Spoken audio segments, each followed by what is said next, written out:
नमस्कार, मैं संगमित्रा आप सभी का स्वागत करती हूँ हमारे न्यूज चैनल खबर जनता तक में। अफवाह नहीं हकीकत बयां करते हैं हम। आइए देखते हैं आज की खास खबर। ये कि अगली सरकार महायुति की ही होगी और ज्यादा ताकत के साथ आएगी, ये बात सही है। अब उसके आगे का जो प्रश्न है उस प्रश्न का जवाब मेरे पास नहीं है, क्योंकि वो सारा जो फैसला है वो तीनों पार्टियों के प्रमुख और बीजेपी के राष्ट्रीय स्तर के जो प्रमुख लोग हैं, अपने प्रधानमंत्री जी हैं, गृह मंत्री जी हैं, उनके बीजेपी के अध्यक्ष जी हैं, हमारे पार्टी के अध्यक्ष हैं, मुख्य नेता हैं शिंदे जी, ये सब लोग मिलकर तय करेंगे। इसलिए फिलहाल इस विषय पे मैं कुछ नहीं बोल सकता। मुख्यमंत्री एकनाथ राव शिंदे जी हैं, उनके नेतृत्व में आने वाला चुनाव लड़ा जाएगा महायुति की तरफ से। पार्टी का पूरी तरह से कांग्रेसीकरण हो चुका है। देखिए, हमारी सरकार की भूमिका स्पष्ट है कि मराठा समाज को आरक्षण मिलना ही चाहिए। अब ये आरक्षण कैसे मिले, यह एक व्यक्ति या एक सरकार और एक पार्टी नहीं तय करेगी। पूरी प्रक्रिया में, जैसा छगन भुजबल जी ने एक दिन कहा था, शरद पवार ऑलमोस्ट 50 साल से महाराष्ट्र की राजनीति कर रहे हैं और महाराष्ट्र के राजकारण को उनसे बेहतर कोई नहीं समझता है। ऐसे में कहीं ना कहीं उनको दूर से तमाशा देखने के बजाय इस पूरे प्रकरण में उतरना चाहिए और ऑल पार्टी मीटिंग में बैठ करके शरद पवार जी हो या उबाठा हो या कांग्रेस हो, अपनी भूमिका स्पष्ट करे कि मराठा समाज को आरक्षण कैसे मिलना चाहिए। उनका जो सुझाव होगा, अगर वो जरांगे पाटिल जी को मान्य होगा तो निश्चित तौर पर हमारी सरकार उसको स्वीकार करेगी।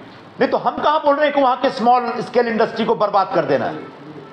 भाई, जब धारावी का रीडेवलपमेंट होगा तो सिर्फ घर नहीं है ना, वहां पर बड़े पैमाने पर स्मॉल स्केल इंडस्ट्रीज हैं और उस स्मॉल स्केल इंडस्ट्री के अलावे आधार पर जो इंटीग्रेटेड डेवलपमेंट प्लान है, उस इंटीग्रेटेड डेवलपमेंट प्लान में उन उद्योग धंधों को भी सुरक्षित रखा जाएगा। ऐसा इंतजाम टेंडर डॉक्यूमेंट में है।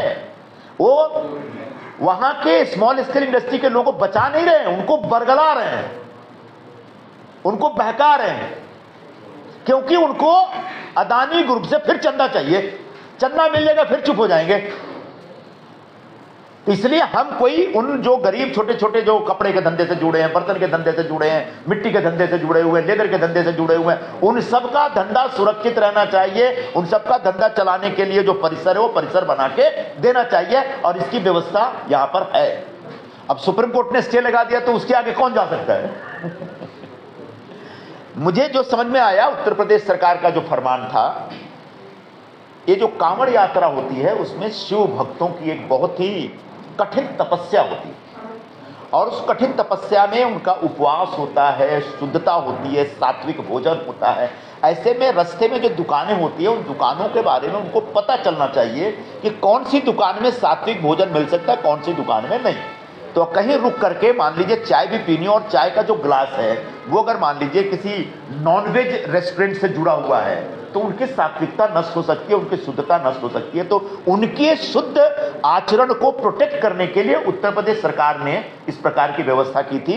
लेकिन कुछ लोगों को यह गलत लगा, वो लोग सुप्रीम कोर्ट में गए, सुप्रीम कोर्ट ने स्टे दे दिया है। तो मुझे लगता है उसके बाद सरकार इस स्टे को स्वीकार कर लेगी। जुड़े रहिए हमारे साथ और देखते रहिए खबर जनता तक। अफवाह नहीं हकीकत से रूबरू कराते हैं। लाइक सब्सक्राइब अवश्य करें। धन्यवाद।